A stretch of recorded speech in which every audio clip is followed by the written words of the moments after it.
प्यारे बच्चों, हिंदी की व्याकरण कक्षा में आपका एक बार फिर से स्वागत है। आज हम अपना 12वां पाठ क्रिया पढ़ेंगे। तो क्रिया होता क्या है?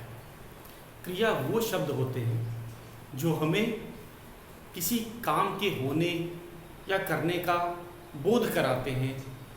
पता चलता है, जिन शब्दों से हमें किसी काम के होने का या करने का बोध होता है, पता चलता है, उन्हें क्रिया कहते हैं। तो क्रिया के कुछ शब्द आपको पता ही है: हंसना, बैठना, उठना, दौड़ना, खाना पीना, रोना, सोना, नाचना, तैरना, सब क्रियाएं हैं। ये जो शब्द हैं सब क्रिया के शब्द। अब हम चलते हैं कि क्रिया, बिना क्रिया के तो कोई वाक्य लिखा ही नहीं जा सकता। क्रिया बहुत ही महत्वपूर्ण है। क्रिया के बिना हम कोई वाक्य नहीं लिख सकते, और क्रिया का ही रूप हमें बताता है कि काम किस समय हुआ है। तो हम कहेंगे काल का भी निर्धारण क्रिया ही करती है। तो क्रिया न केवल काम होने का बताती है, काम किस समय हुआ, काम का समय भी बताती है। और हमें पता है कि बिना क्रिया के हम वाक्य नहीं लिख सकते। तो ये था हमारा कुछ क्रिया का ज्ञान। और क्रिया हिंदी में, खासकर हिंदी में, हिंदी भाषा में क्रिया वचन और लिंग के अनुसार बदल जाती है। ये आपने अनुभव किया होगा कि जैसे लड़का पत्र लिखता है, क्रियापद क्या है इसमें? लिखता है। क्रिया शब्द नहीं बोल रहा हूँ मैं, क्रियापद बोल रहा हूँ। वाक्य है लड़का पत्र लिखता है। मैं इसको लिखकर ही बताता हूँ। लड़का पत्र लिखता है।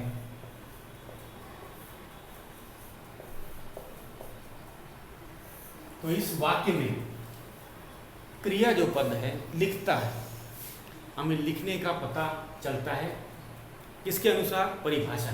क्रिया के परिभाषा के अनुसार क्या है? वो शब्द जो हमें किसी काम के होने या करने का बोध कराते हैं, उन्हें क्रिया कहते हैं। तो ये वाक्य था हमारा, लड़का पत्र लिखता है। यहाँ पे लिखता है जो, वह क्या है? क्रिया है, क्रियापद है। तो इससे हमें पत्र लिखने का जो काम है उसका पता चलता है। अब हम इसमें लिंग बदल देते हैं। हमने आपको कहा था कि लिंग के अनुसार बदल जाता है। अब लड़की लिखते हैं। लड़की पत्र लिखती है। हम लिखता है नहीं लिखते हैं, लिखती है। तो क्रिया बदल गई, ऊपर लिखता है, नीचे लिखती है। तो हिंदी भाषा में ये क्रिया जो है लिंग के अनुसार और वचन के अनुसार बदल जाता है। तो ये हमने लिंग के अनुसार बताया, ये था लिंग के अनुसार। लिंग के अनुसार परिवर्तन आ गया, बदलाव आ गया, बदल गया, क्रिया बदल गई। अब आ जाते हैं वचन के अनुसार भी बदलाव होता है। ये सब हिंदी भाषा में है।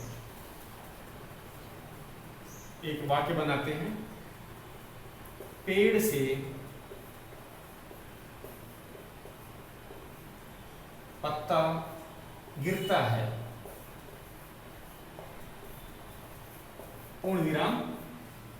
एक दूसरा वाक्य है, पेड़ से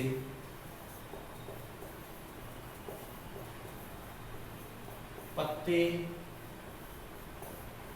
गिरते हैं, पूर्ण विराम। तो यहाँ गिरता है, गिरते हैं, बदलाव आ गया। वचन के अनुसार भी क्रिया में बदलाव या परिवर्तन आता है हिंदी में। अन्य भाषा में, अंग्रेजी में ये नहीं है, ये हिंदी में पाया जाता है। और बहुत से लोग इसमें गलती भी करते हैं, लिंग का और वचन का।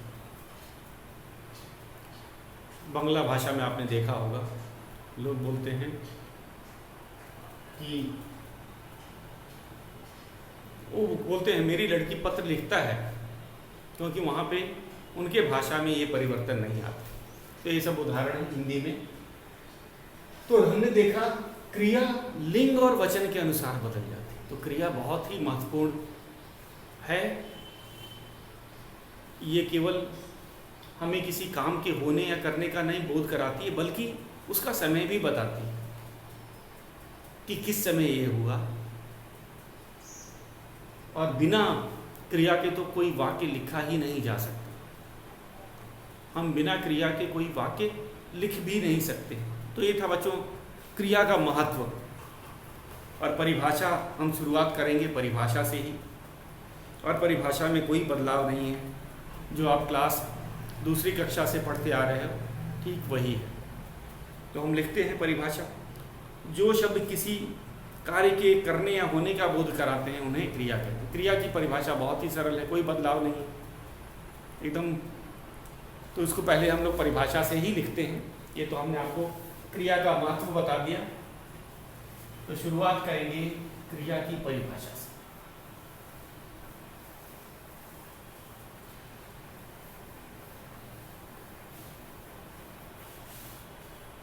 इसे आप नोटबुक में लिखेंगे।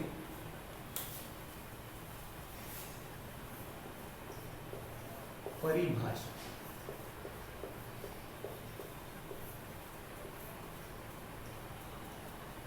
जो शब्द, परिभाषा किसकी है? क्रिया की।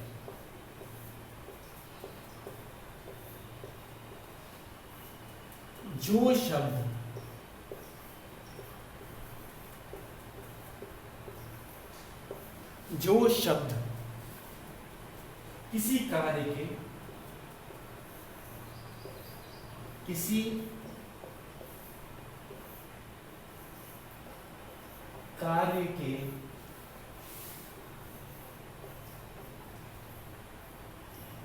करने या होने का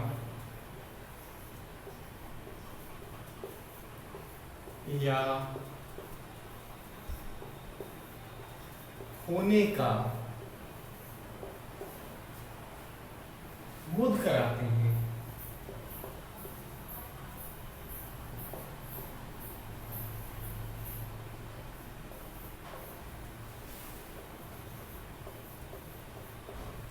करने या होने का बोध कराते हैं उन्हें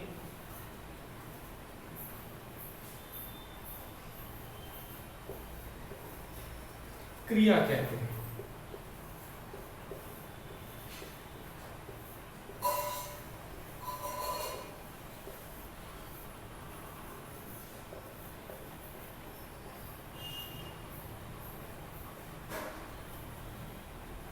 जैसे क्रिया शब्द इसमें लिख रहे हैं बच्चों।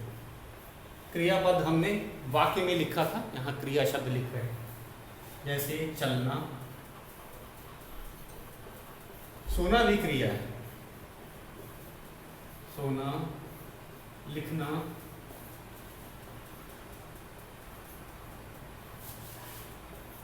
आदि।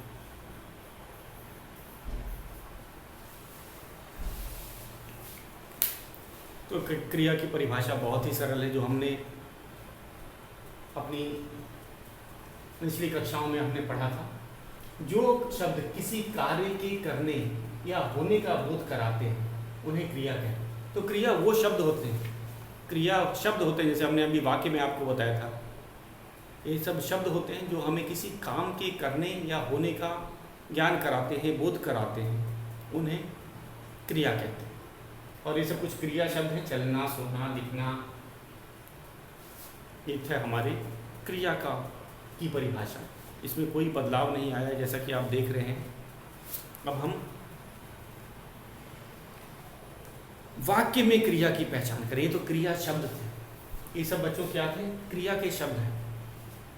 अब वाक्य में क्रिया की पहचान कैसे की जाती है उसको आपको बता रहा हूँ। मेरे ख्याल से आपने इसे नोट कर लिया होगा। इसे आपको अपने नोटबुक में लिखना है बच्चों। जितनी भी परिभाषाएं हैं उदाहरण सहित आपको नोटबुक में लिखनी है। परीक्षा में ये आएगी, इसीलिए इसको लिखवाया जाए। बाकी अभ्यास प्रश्न तो हम अपने व्याकरण के पुस्तक में ही कर लेते हैं, लेकिन परिभाषाओं को फिर से लिखाया जाता है क्योंकि लिखने से अभ्यास होगा, अभ्यास से ही हमें याद रहेगा। हमारा मुख्य चीज़ है हमें याद रखना है, समझ के याद रखना। तो समझाने का काम तो हो रहा है। अगर आप लिखेंगे तो याद भी होता जाएगा साफ साफ। तो चलते हैं, अब आ जाते हैं वाक्य में क्रिया की पहचान हम कैसे।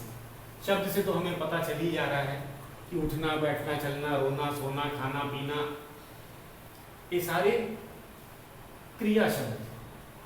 लेकिन वाक्य में भी हमें पहचान आनी चाहिए कि क्रिया शब्द या क्रिया पद कौन है। उसमें शब्द की बात नहीं कहेंगे, पद कहेंगे। तो ये था, जैसे हमें पहला वाक्य में दिख रहा हूं, बारिश हो रही है, बारिश हो रही है।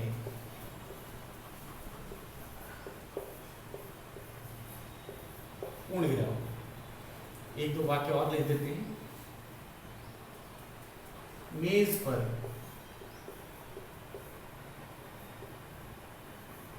कलम है। तीसरा, रवि पत्र लिखता है।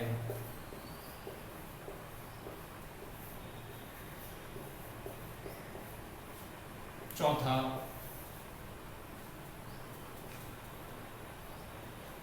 सीमा गाना गाती है, गाना गाती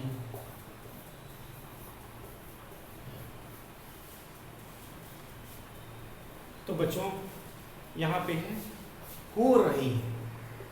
ध्यान से देखो, यहाँ पे जो है क्रियापद, किसी काम के होने का पता चलना। तो यहाँ बारिश हो रही है, ये क्रिया है, एक क्रियापद है। तो वाक्य में भी हमें क्रिया पहचाननी आनी चाहिए, क्रियापद का पता होना चाहिए। मेज पर कलम है, इसमें क्या है? इसमें बच्चों इसको रेड से मार्क करते हैं हम लोग। तो यहाँ पे हो रही है क्रियापद है, यहाँ है यह क्रिया है। मेज पर कलम है, अब इसमें क्रिया कहाँ है? यहाँ पे है। मेज और कलम तो संज्ञा है यहाँ पे क्रिया है। तो हमने वाक्य में भी क्रिया शब्द को पहचाना। यहाँ बारिश हो रही है, ये क्रियापद है। रवि पत्र लिखता है क्रियापद है। सीमा गाना गाती है क्रियापद। तो ये सब वाक्य में हमें क्रियापद पहचानना आना चाहिए। हम शब्द की बात करते हैं तो बहुत अच्छा उदाहरण देते हैं कि लिखना, चलना, बैठना, उठना, सोना, पीना, खाना, सब कुछ क्रिया है। अब वाक्य में हमें क्रिया शब्द या क्रियापद पहचानना आना चाहिए। तो मेज पर कलम है, इसमें बच्चे चकरा जाते हैं, कहते हैं इसमें तो क्रिया है ही नहीं। अरे है जो है वह क्रिया है। और मैंने आपको बताया था क्रिया का रूप ही काल का निर्धारण करता है, काल बताता है। क्रिया का रूप तो है, यहाँ पे क्या है? वर्तमान। जो क्रिया है ये बता रहा है कि ये वर्तमान काल की बात की गई। तो जो हम आगे चल के इसमें काल के पाठ में पढ़ेंगे, लेकिन इसमें हम लोग देख लेते हैं क्रिया वाक्य में कैसे पहचाना जाता है। क्रिया वो शब्द होते हैं, क्रिया क्या होते हैं? शब्द होते हैं, इससे हमें किसी काम के होने या करने का पता चलता है। तो ये बारिश हो रही है, तो ये क्या है? क्रियापद। हो रही है क्रियापद है। मेज पर कलम है, यहाँ पे मैंने आपको बताया क्रिया है कहलाएगा। रवि पत्र लिखता है, ये बहुत आसान है। यहाँ पे हमें पता चल रहा है लिखने का काम हो रहा है, लिखता है क्रियापद है। और उसी तरह सीमा वाला भी, ये भी आसान है। सीमा गाना गाती, तो गाती है, गाने का काम हो रहा है, तो गाती है क्रियापद है। ये बहुत सरल था। अब हम आगे चलते हैं क्रिया के भेद। अब तक हमने परिभाषा पढ़ी, आपको क्रिया के महत्व के बारे में भी मैंने कुछ बता दिया कि बिना क्रिया के वाक्य नहीं लिखा जा सकता। उसके बाद मैंने आपको बताया क्रिया लिंग और वचन के कारण भी बदल जाती है, मैंने आपको एक महत्वपूर्ण चीज़ बताई। और अब हम चलते हैं क्रिया के भेद। क्रिया के कितने प्रकार हैं, भेद मतलब प्रकार, तो इसको आपने लिख लिया होगा। अब हम चलते हैं भेद।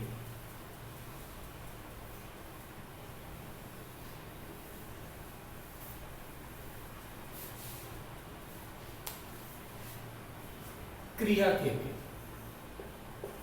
क्रिया के भेद, हिंदी में क्रिया के भेद हैं सकर्मक। सकर्मक जैसा कि नाम से पता चलता है, कर्म के साथ। सकर्मक का अर्थ होता है, हम इसको लिख देते हैं, कर्म के साथ, कर्म के साथ। दूसरा है अकर्मक, दूसरा है अकर्मक, जैसा कि नाम से पता चल रहा है, अकर्मक। और इसका अर्थ होता है कर्म के बिना, कर्म के बिना।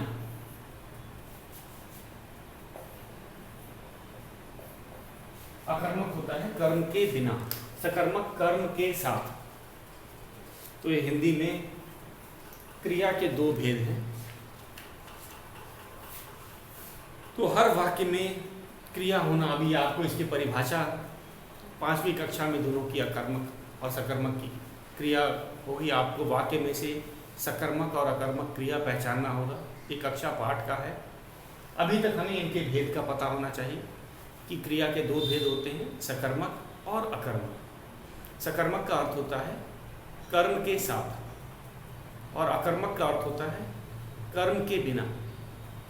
तो ये था हमारा। तो बिना क्रिया के वाक्य नहीं बनता, ये हमने महत्व में बताया था। किसी हर वाक्य में क्रिया का होना आवश्यक है। और क्रिया वचन और लिंग के अनुसार होती है, ये मैंने आपको बता रखा है कि क्रिया वचन और लिंग के अनुसार उसमें परिवर्तन आता है या होती है, दोनों हम सही कह सकते हैं। जैसे लड़की पत्र लिखती है, लड़का पत्र लिखता है, लिखती है लिखता है, तो परिवर्तन आया किसके अनुसार, लिंग के अनुसार। लड़की के साथ हमने लिखती है लिखा है और लड़के के अनुसार लिखता है लिखा है, तो ये परिवर्तन आएगा, बदलाव आएगा। वचन के अनुसार भी मैंने आपको बताया था, पेड़ से पत्ता गिरता है, अगर एक पत्ते की बात की, एक वचन की बात करते हैं तो पेड़ से पत्ता गिरता है, और बहुवचन की बात करते हैं पेड़ से पत्ते गिरते हैं। बहुवचन में गिरते हैं, गिरता है, गिरते हैं। तो ये सब वचन और लिंग के अनुसार हमने बदलाव भी देखा। तो कुछ मुख्य क्रियाएं हैं, कौन कौन सी हैं उनको बताया गया है। खेलना, दौड़ना, नहाना, पढ़ना, रोना, नाचना, गाना, सोना। सोना भी क्रिया है। अब कुछ बच्चे पूछते हैं सोना कैसे क्रिया है, इसमें तो कोई काम ही नहीं कर रहा। अरे यहाँ भी सोने का काम किया जा रहा है, सोना भी क्रिया होती है। यहाँ भी सोने का काम किया जा रहा है या सोने के काम का हमें बोध हो रहा है, तो वह क्रिया की परिभाषा में है। तो कुछ मुख्य क्रियाएं भी दे रखी, हंसना, लिखना, पीना, खाना, नहाना, तैरना, बैठना, उठना, चलना, रुकना, सारी क्रियाएं हैं बच्चों। तो मुख्य क्रियाएं की ये कुछ चित्र बना रखे हैं, आप देखेंगे पेज 46 पे, 46 पेज पे है। खेलना चित्र बना के दिखाया गया है, इसको एक बार आप देख लीजिए। ये सब मुख्य क्रियाएं हैं चित्र सहित। तो बच्चा एक खेल रहा है, दौड़ना का है, नहाना क्रिया है, पढ़ना, रोना भी क्रिया, यहाँ रोने का काम चल रहा है। तो कुछ कईयों को शंका रहती है कि शायद ये क्रिया में नहीं आए, जैसे सोने वाले का है तो यहाँ पे क्या काम हो रहा है, बच्चे पूछते हैं सोना क्रिया कैसे है, यहाँ तो कोई काम हो ही नहीं। बैठने में भी तो बैठना भी क्रिया है, सोना भी क्रिया है। तो यहाँ क्रिया का ये मतलब नहीं है कि व्यक्ति को उठ के हमेशा दौड़ना ही क्रिया आएगा, चलना ही क्रिया आएगा। अगर व्यक्ति बैठा है या सोया है वह भी क्रिया की परिभाषा में क्रिया ही कहलाएगा। तो नाचना, गाना, सोना, हंसना, लिखना, पीना, खाना, ये सब क्रियाएं हैं। और कुछ अन्य क्रियाएं भी रखी हैं पेज में 47 पे 47। सुनना, बैठना, उठना, उड़ना, आना, भागना, जाना, खरीदना, देखना, चलना, लेना, बेचना, चुनना, रुकना, पकड़ना, रखना। तो ये सब क्या है, ये सब क्रियाएं हैं। तो ये हमने हमारे पाठ जो 12वां पाठ था क्रिया के बारे में हमने जाना। तो बच्चों अब हम चलते हैं, क्रिया के भेद हमें पता ही चल गए हैं, सकर्मक कर्म के साथ, अकर्मक कर्म के बिना। इनकी परिभाषाएं 5वीं कक्षा में है, वो हम उसी समय करेंगे। इस समय बस आपको भेद का ज्ञान है। परीक्षा में पूछा जा सकता है क्रिया के कितने भेद हैं, तो आपको बताना पड़ेगा। क्रिया के 2 भेद होते हैं, सकर्मक और अकर्मक। ये सब आपको याद होना चाहिए। भेद भी पूछे जा सकते हैं परीक्षा में। तो कभी बच्चे केवल क्रिया की परिभाषा याद करके जाते हैं, पता चला वहाँ भेद पूछ दिया, तो आपको भेद लिखना होगा, फिर परिभाषा से काम नहीं चलेगा। इसलिए आपको ये याद रखना है।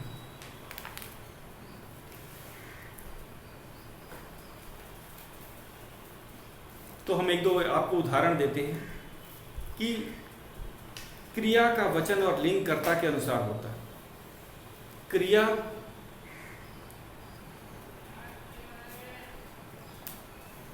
इसको करते हैं, आपको ये समझा देते हैं इस चीज को, ये पाठ में दिया गया है। क्रिया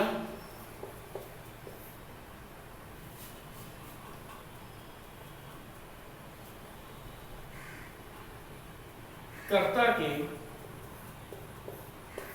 क्रियाकर्ता के वचन और लिंग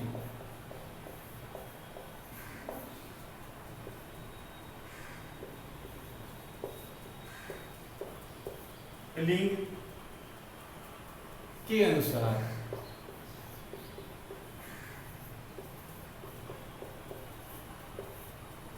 होता है। इसको जरा समझा देते हैं आपको, ये समझ आना चाहिए कि जब हम बोल रहे हैं क्रियाकर्ता के वचन और लिंग के अनुसार होता है, तो हम यहाँ क्या बता रहे हैं। क्रिया कर्ता, कर्ता मतलब जो कर रहा है। तो हम आपको दिखाते हैं,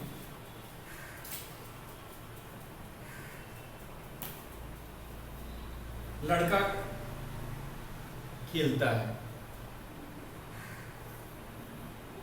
लड़का खेलता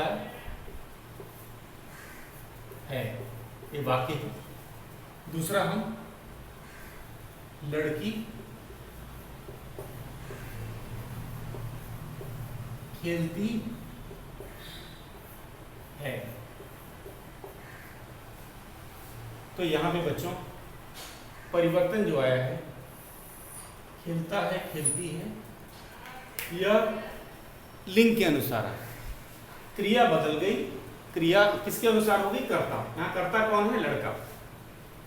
खेलने का काम कौन कर रहा है, कर्ता। कर्ता कौन होता है, जो कार्य करता है। तो यहाँ पे लड़का खेलता है, लड़की खेलती है। तो कर्ता के अनुसार, कर्ता इसमें क्या है, पुल्लिंग है, लड़का पुल्लिंग शब्द है, वहाँ पे हमने लिखा है खेलता है। लड़की क्या है, स्त्रीलिंग शब्द है, हमने उसके आगे क्रिया में क्या बदलाव किया, खेलती है। तो ये देखा हमने कि क्रिया के अनुसार बदलाव आ गया। क्रिया में बदलाव किसके आ गया, कर्ता के अनुसार। अगर कर्ता स्त्रीलिंग है तो हम क्रिया में लिखते हैं खेलती है, अगर कर्ता पुल्लिंग है तो हम लिखते हैं खेलता है। तो ये परिवर्तन किसके कारण आया है, कर्ता के वचन और लिंग के कारण। तो यहाँ वचन का हम कहेंगे वचन के कारण बदलाव, वचन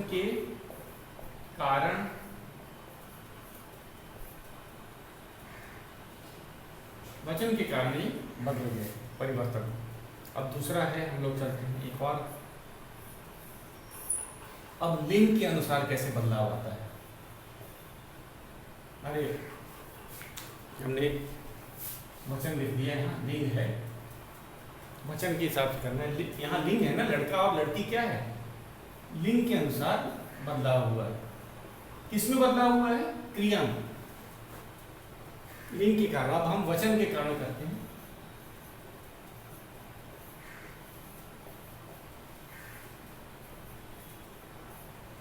वचन के कारण, तो इसमें क्या है, वचन, लड़का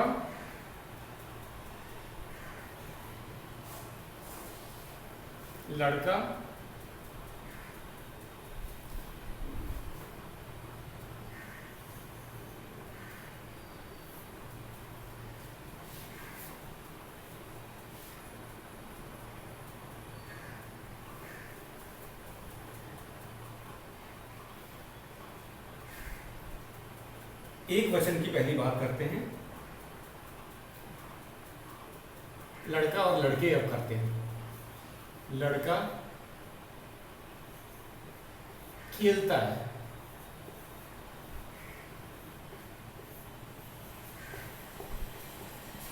और लड़के बहुवचन के लिए, लड़के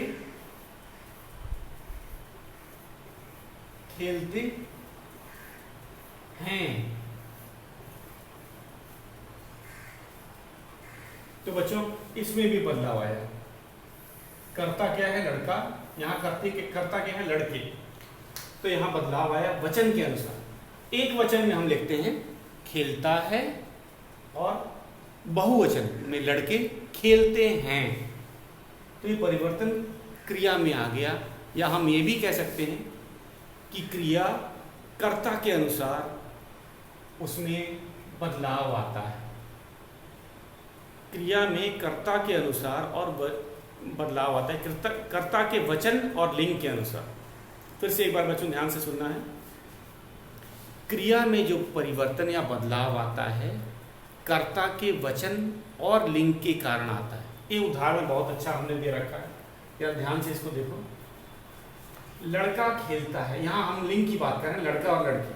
आपको पता है लड़का पुल्लिंग होता है, लड़की स्त्रीलिंग होती है, और उनकी क्रियाएं देखो जरा। लड़का खेलता है, लड़की खेलती है, बदलाव आया।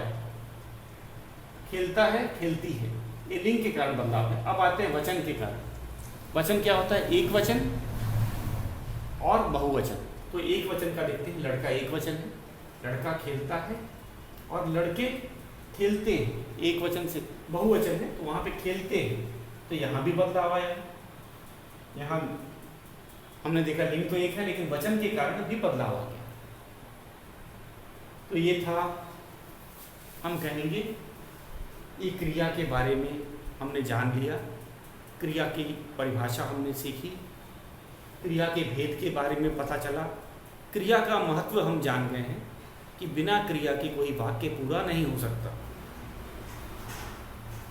तो क्रिया होना आवश्यक है। यहाँ तक कि क्रिया न केवल कार्य के होने का ही बताती है, बल्कि उसका समय भी बताती है, जिसे हम काल कहते हैं, जो हम अभी भविष्य में आगे पढ़ेंगे। तो काल का भी निर्धारण क्रिया ही करती है। तो और सबसे जरूरी महत्व की बात थी, ये हिंदी के लिए जो बताया, क्रियाकर्ता के वचन और लिंग के अनुसार बदल जाती है। अनुसार होता है या बदल जाती है, दोनों ही बात सही है। तो हमने देखा कि लड़का खेलता है, लड़की खेलती है, लिंग के अनुसार खेलता खेलती हो गया, तो परिवर्तन आ गया कर्ता के अनुसार। और एक वचन और बहुवचन के अनुसार भी परिवर्तन आ रहा है। यहाँ लड़का एक वचन है, लड़का खेलता है, और बहुवचन में लड़के खेलते हैं। खेलता है, खेलते हैं, परिवर्तन जो हुआ कर्ता के, क्रियाकर्ता के वचन और लिंग के अनुसार बदल जाता है। तो ये था बच्चों, गृह कार्य है आपको परिभाषा और भेद लिख करके याद कर लें। शेष हम कल करेंगे। आज के लिए बस इतना ही।